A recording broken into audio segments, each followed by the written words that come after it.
Now, the three-day BRICS summit is set to begin today in South China's southern city of Xiamen, where India's Prime Minister Narendra Modi and Chinese President Xi Jinping are likely to meet on the sidelines. Prime Minister Narendra Modi will be meeting China's President Xi Jinping on the sidelines of the BRICS summit. It will have a lot of significance, especially since this comes after 75 days long border standoff.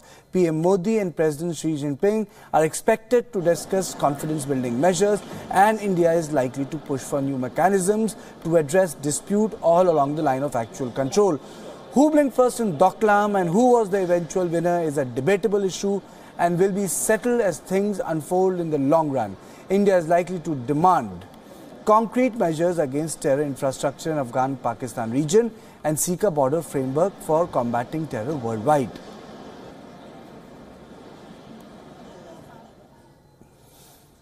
How important India considers the BRICS summit comes in Prime Minister Modi's tweet. India attaches high importance to BRICS, which has begun second decade of its partnership for progress and peace. Apart from Xi Jinping, Prime Minister Modi will hold bilateral talks with Russia's President Vladimir Putin, the President of Brazil and South Africa.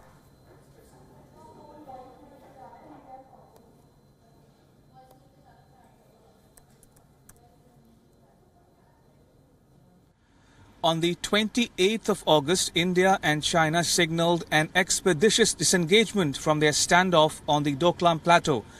Exactly 1 week afterwards, Prime Minister Narendra Modi of India will meet with President Xi Jinping of China here in Xiamen on the margins of the 9th BRICS summit. Now, that meeting will likely set the tone, the pace for future interactions between India and China, given that the relationship has been marked by a mix of cooperation and competition. Ramesh Ramachandran, WION, Xiamen in China. Now, our colleague Ramesh Ramachandran very shortly will join us from the city. Our colleague Ramesh Ramachandran is reporting the event. This meeting of the BRICS has taken place post Doklam crisis. Prime Minister Narendra Modi will reshuffle his pack today in Delhi in morning, and once doing so, he'll leave for the BRICS. It is also important for the Chinese Premier because Chinese Premier is going to get re-elected and perhaps is the most powerful leader in decades in China, who will get another 5 years. Their highest decision-making body is going to meet in Beijing next month, and in that week-long conference, they will decide the future agenda of China.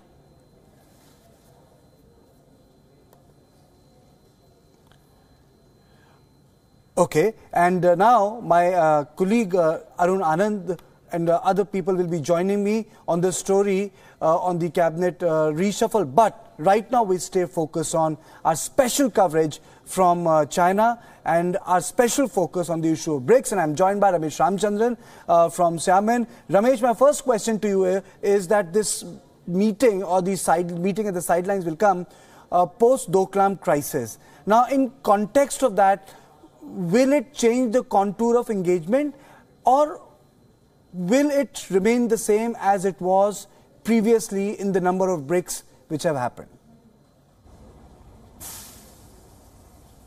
Well, Karthikeya, the very fact that the Indian leader, Prime Minister Modi, will be attending the BRICS summit here in China itself is an indication that India and China have moved on, in a sense, from the Doklam standoff. But that said, challenges remain, although it is customary for leaders of BRICS to meet bilaterally on the margins of the multilateral summit. The focus from India's perspective would be to devise a new mechanism so that India and China going forward can find easy solutions to issues such as the Doklam standoff that we witnessed for more than 2 months between India, China and Bhutan. So clearly, the focus from India's perspective would be to devise a new way forward on dealing with such issues. Also, other issues as the economic trade issues will also be figure highly on the Prime Minister's agenda, including but not limited to cross-border terrorism and sustainable development. Ramesh, you know, apart from that, you know, there are always expectations that the issue of terrorism will be addressed. But we have seen when you were in Goa, the word terror was used, Ramesh, but the name was not used. You know, the particularity was not addressed. Is it again going to be the same? Because last time you got it right by saying that the word terror will be used, Kartikeya, but don't, people shouldn't get overexcited and get into the particularity, and that's what happened in Goa. Indeed, Kartikeya, last year at the Goa BRICS summit, we saw Prime Minister Modi again focus on the issue of cross-border terrorism, especially that which emanates from India's immediate neighborhood. Remember, in that BRICS summit in Goa last year, Prime Minister Modi did not name Pakistan, but describe it as the mothership of terrorism. And to my mind, that focus will likely remain even in this year's BRICS summit here in Xiamen, China, where Indian Prime Minister Modi will be expected to focus on cross-border terrorism, especially in the light of China's reluctance or opposition for the proposed UN ban, United Nations ban on Pakistani terrorist Masood Azhar, who is wanted here in India. So clearly the focus will likely remain on the issue of cross-border terrorism, especially Pakistan's doublespeak on this issue. Importantly, what is on the plate, if I have to ask you, Ramesh, what are we to expect from the summit which is taking place? Well, Kartikeya, to put it, the BRICS summit this year in Xiamen, the theme of this year's summit is stronger partnership for a brighter future.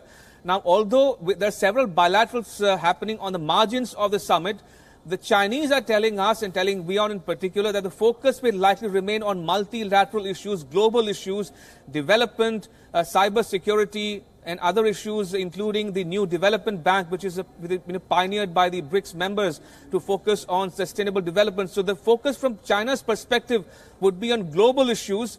Although that said, countries including India will likely raise bilateral issues of concern to them in particular.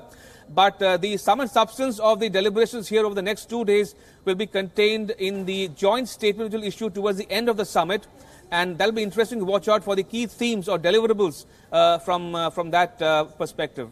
And lastly, before I let go of you, what is going to be the itinerary of the Prime Minister apart from the BRICS as an event itself? Any other thing? Well, clearly, there are 5 members, Kartikeya: Brazil, Russia, India, China, and South Africa.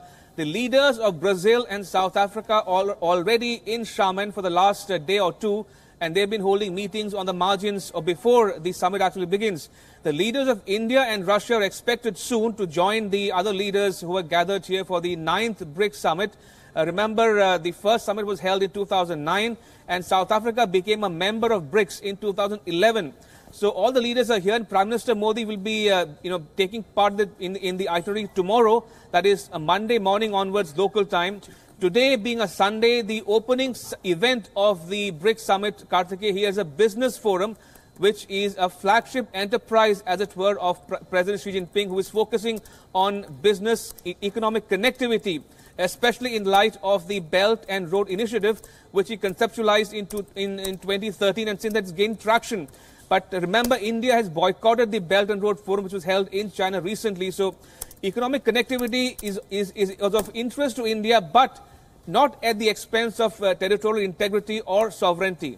Thank you. Thank you, Ramesh. We'll keep on coming back to you for the updates. So my colleague, Ramesh Ramachandran, is in Xiamen to cover the BRICS summit, where India's Prime Minister Narendra Modi will have pull aside with the